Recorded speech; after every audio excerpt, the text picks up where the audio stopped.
Everyone, আমরা চলে এসেছি জাভার নতুন আরেকটি টিউটোরিয়াল নিয়ে। আজকে আমরা কথা বলবো জাভার স্ট্রিং ডাটা টাইপ নিয়ে। স্ট্রিং কীভাবে লিখতে হয়, স্ট্রিং ডাটা টাইপ কীভাবে স্টোর করতে হয়, ওই জিনিসটা আমরা আজকে দেখব। তো আমরা যদি স্ট্রিংকে ডিক্লেয়ার করতে হয়, অবশ্যই আমাদের স্ট্রিং কীভাবে লিখতে হবে। দেন আমার ভেরিয়েবল দিতে হবে। আমরা নিতে পারি হচ্ছে ধরেন ভ্যালু, ওকে। দেন আমি এখানে বলতে পারি যে হচ্ছে আমি একটা স্ট্রিং স্টোর করবো, ধরেন লাইক যে কোনো জিনিস হতে পারে, ডাবল কোটসের ভিতরে লিখতে হবে অবশ্যই, হ্যালো ওয়ার্ল্ড, ওকে। সে আমাকে কি করবে, এখন যদি আমি প্রিন্ট দেই আউট, দেন আমি এখানে যদি বলি যে হচ্ছে ভিএলকে প্রিন্ট করো, দেন আমি যদি রান এস দিই, আমাকে অবশ্যই দেখাবে হ্যালো ওয়ার্ল্ড। সো আমাদের কি করতে হবে, মাথায় রাখতে হবে যে এখানে যে আমাদের স্ট্রিং লিখতে হবে ডাটা টাইপ, দেন হচ্ছে ভেরিয়েবল দিতে হবে, দেন আমাদের ডাবল কোটসের ভিতরে লিখতে হবে, তাহলে সে এটাকে স্ট্রিং হিসেবে ধরে নেবে। তো এখন আমরা যদি আরেকটা নিই, যে এরকম হয় যে আমরা একটা নতুন ইন্টারেস্টিং জিনিস দেখি, যে আমরা স্ট্রিং বুঝলাম, এখানে যে কোনো জিনিস হতে পারে, কোনো একটা সেন্টেন্স হতে পারে, কোনো একটা টেক্সট হতে পারে, বা আপনার নামও হতে পারে, লাইক এরকম আমার নামটা আমি দিলাম এখানে, ওকে। তো আমি যদি এখানে ভ্যালকে প্রিন্ট করে এখন রান এস দিই, জাভা অ্যাপ্লিকেশন দিই, দেন এখানে মুশফিকুর রহমান প্রিন্ট করছে। তো এখন আমরা যদি অন্য কিছু দিয়ে এখানে সংখ্যাও দিই, সংখ্যাও কাজ করবে, যেমন 10 দিলাম, দেন হচ্ছে সেভ দিলাম, দেন রান দিলাম, সে কিন্তু স্ট্রিং হিসেবে এখানে নিচ্ছে। এখন আমরা ইন্টারেস্টিং যে বিষয়টা আছে সেটা হচ্ছে, ধরেন আমি স্ট্রিং আরেকটা ভ্যালু ডিক্লেয়ার করলাম, ভ্যালু 1, এটাতে দিলাম হচ্ছে 20। আমাদের 20 আর 10 যোগ করলে অবশ্যই কত আসার কথা, 30 আসার কথা।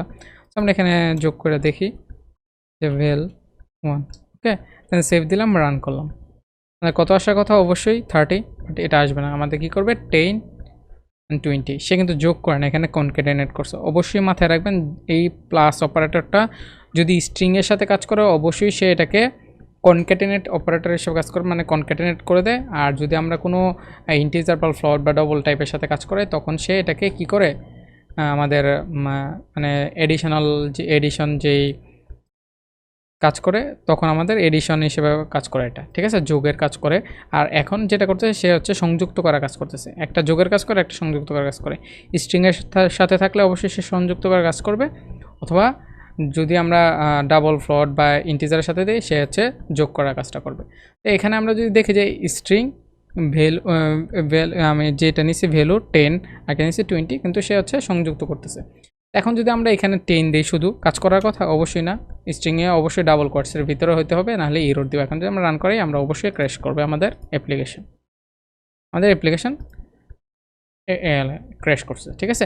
সো এখন আমাদের কি করতে হবে, যদি আমরা এটাকে ইন্টিজার কনভার্ট করে দিই, আমাদের এখানে কী আসে আমরা একটু দেখি, ঠিক আছে। এখন কিন্তু এরর নাই, বাট আমরা যদি ইন্টিজার সাথে স্ট্রিংয়ের যোগ করি, তাহলে আমাদের কি আসে, আমাদের কি 30 আসবে, না হচ্ছে আগের মতোই আসবে, আগের মতোই আসছে 10 20।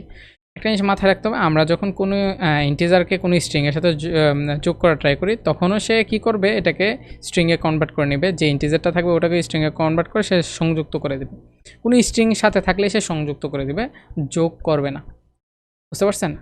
এখানে যেটা হচ্ছে যে আমাদের এইখানে 10 একটা ইন্টিজার, একটা হচ্ছে স্ট্রিং।